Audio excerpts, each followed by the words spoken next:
Hello students, আমাদের চ্যানেলে তোমাদের সকলকেই স্বাগতম। আজকের ক্লাসে আমরা ক্লাস 9 এর রায়ো মার্টিন ২০২৫ প্রশ্নবিচিত্রার ইতিহাসের সেকেন্ড সেমিটিভের ৪ নম্বর মডেল সেটের প্রশ্নোত্তরগুলি করব। ইতিহাসের আগের মডেল সেটগুলির প্রশ্নোত্তরের ভিডিও তোমরা যদি দেখে না থাকো, তাহলে অবশ্যই আমাদের চ্যানেলে গিয়ে দেখে নিও। নিচে ডিসক্রিপশনে লিঙ্ক আমি দিয়ে রাখলাম। আর তোমরা যদি আমাদের চ্যানেলে নতুন হয়ে থাকো, তাহলে চ্যানেলটিকে সাবস্ক্রাইব করে পাশে থাকা বেল আইকনটি অলে প্রেস করে রেখো। তাহলে পরের ক্লাসের ভিডিওগুলি আমি আপলোড করলেই তোমাদের কাছে নোটিফিকেশন পৌঁছে যাবে। তাহলে শুরু করা যাক। ১ নম্বরে আছে সঠিক উত্তরটি বেছে নিয়ে লেখো। ১ নম্বর প্রশ্ন হলো, ভিয়েনা ব্যবস্থাকে একটি ন্যায়সঙ্গত ও রাষ্ট্রনীতিমূলক ব্যবস্থা বলেছেন। এর উত্তর হবে ডেভিড টমসন।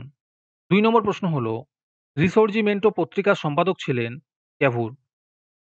৩ নম্বর প্রশ্ন হলো, দ্বিতীয় আলেকজান্ডার ভূমিদাস প্রথার উচ্ছেদের জন্য মুক্তির আইন ঘোষণা করেন ১৮৬১ খ্রিস্টাব্দের ১৯ ফেব্রুয়ারি।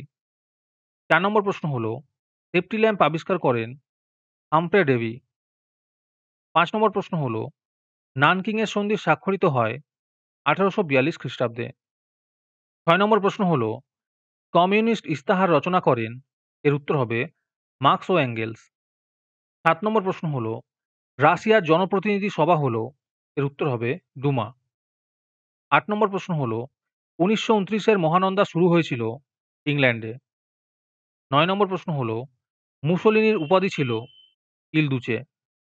১০ নম্বর প্রশ্ন হলো, প্রথম জার উপাধি গ্রহণ করেছিলেন চতুর্থ আইভান। তারপরে ২ নম্বরে আছে একটি বাক্যে উত্তর দাও। ১ নম্বর প্রশ্ন হলো, দ্য মিনিং অফ ন্যাশনালিজম গ্রন্থটি কে লিখেছেন? এর উত্তর হবে লুইস এল স্নাইডার। ২ নম্বর প্রশ্ন হলো, ত্রিশক্তি আঘাত কত খ্রিস্টাব্দে গৃহীত হয়? এর উত্তর হবে ১৯০৭ খ্রিস্টাব্দে। বিতে আছে সত্য বা মিথ্যা নির্ণয় করো। ১ নম্বর প্রশ্ন হলো, ভূমধ্যসাগরের বন্দিনী নামে পরিচিত ছিল প্রাশিয়া। এটি মিথ্যা হবে। ২ নম্বর প্রশ্ন হলো, রাশিয়ায় লাল ফৌজের নেতৃত্ব দেন লেনিন। এটি মিথ্যা হবে। তারপরে আছে নিচের বিবৃতিগুলির সঙ্গে সঠিক ব্যাখ্যাটি নির্বাচন করো। ১ নম্বর বিবৃতি হলো, ভারতকে ব্রিটিশ সাম্রাজ্যের রত্ন বলা হতো। এর উত্তর হবে ব্যাখ্যা ৩, ভারতে ব্রিটিশ বাণিজ্যিক স্বার্থ সুরক্ষিত ছিল। ২ নম্বর বিবৃতি হলো, কাল্পনিক সমাজতান্ত্রিক মনে করতেন যে সকলের সম্পত্তির উপর মালিকানা থাকা উচিত। এর উত্তর হবে ব্যাখ্যা ২, তারা ছিলেন সমাজতন্ত্রের সমর্থক। আজকের সমাধান করা মডেল সেটটির মূল্য ৩ টাকা। এটিকে নেওয়ার জন্য তোমরা আমাদের হোয়াটসঅ্যাপ নাম্বার 7501121499 এ যোগাযোগ করতে পারো। আর অ্যাডভান্স নোটিফিকেশন পেতে তোমরা আমাদের হোয়াটসঅ্যাপ চ্যানেল জয়েন করতে পারো। লিংক ডিসক্রিপশনে দেওয়া রইল। তারপরে ৩ নম্বরে আছে নিম্নলিখিত প্রশ্নগুলির ২-৩টি বাক্যে উত্তর দাও। যে কোনো ৪টি করতে বলেছে। এই প্রশ্ন উত্তরগুলি আমি তোমাদের দেখিয়ে দিচ্ছি। তোমরা দেখে দেখে নোট ডাউন করে নিও। ১ নম্বর প্রশ্ন হলো, মেটারনিক ব্যবস্থা বলতে কি বোঝায়?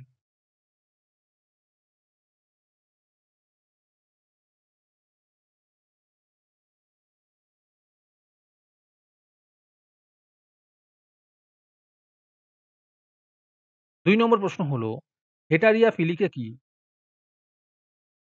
৩ নম্বর প্রশ্ন হলো, হেটো বলতে কি বোঝায়? ৪ নম্বর প্রশ্ন হলো, সেরাজেভো হত্যাকাণ্ড সম্পর্কে কি জানো?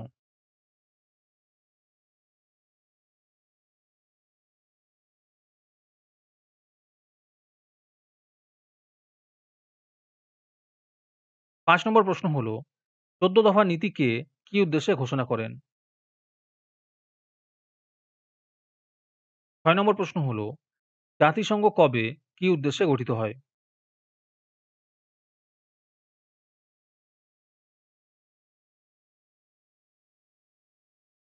তারপরে ৪ নম্বরে আছে নিম্নলিখিত প্রশ্নগুলির ৭-৮টি বাক্যে উত্তর দাও। যেকোনো ২টি করতে বলেছে। ১ নম্বর প্রশ্ন হলো, ইটালির ঐক্য আন্দোলনে ক্যাভুরের ভূমিকা কিরূপ ছিল?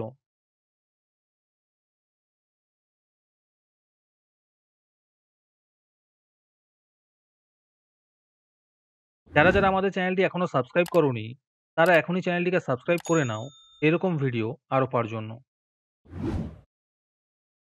২ নম্বর প্রশ্ন হলো, উপনিবেশিক প্রতিদ্বন্দ্বিতায় আফ্রিকার ব্যবচ্ছেদ কিভাবে ঘটে তার বর্ণনা দাও।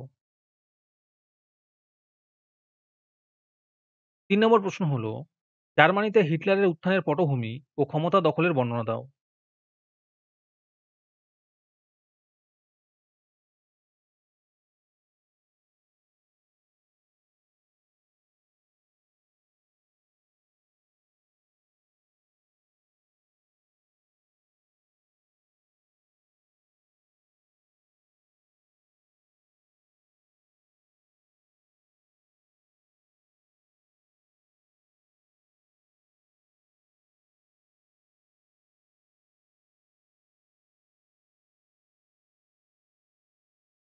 তারপরে ৫ নম্বরে আছে নিম্নলিখিত প্রশ্নের ১৫-১৬টি বাক্যে উত্তর দাও।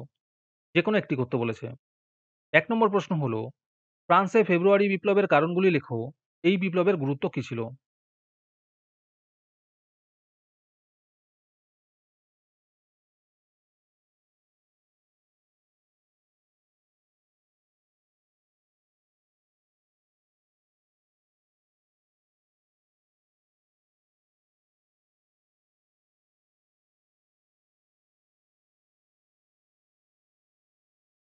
২ নম্বর প্রশ্ন হলো, রক্ত ও লৌহনীতি বলতে কি বোঝায়? আর এর সাথে আছে বিসমার্ক কিভাবে জার্মানিকে ঐক্যবদ্ধ করেন?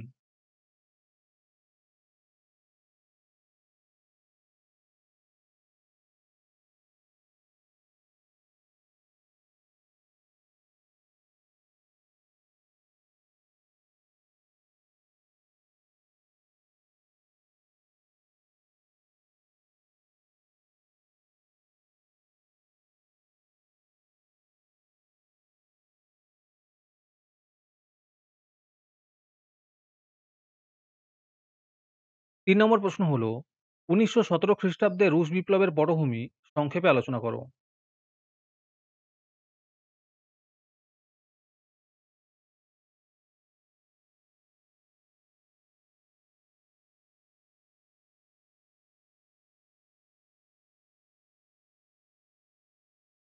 আজকের ক্লাসটি তোমাদের ভালো লেগে থাকলে অবশ্যই একটি লাইক এবং বন্ধুদের কাছে শেয়ার করে দিও। পরের মডেল সেটগুলির প্রশ্নোত্তরের ভিডিও তাড়াতাড়ি পেতে আমাদের চ্যানেলটি সাবস্ক্রাইব করে রেখো। তাহলে দেখা হচ্ছে পরের ক্লাসে।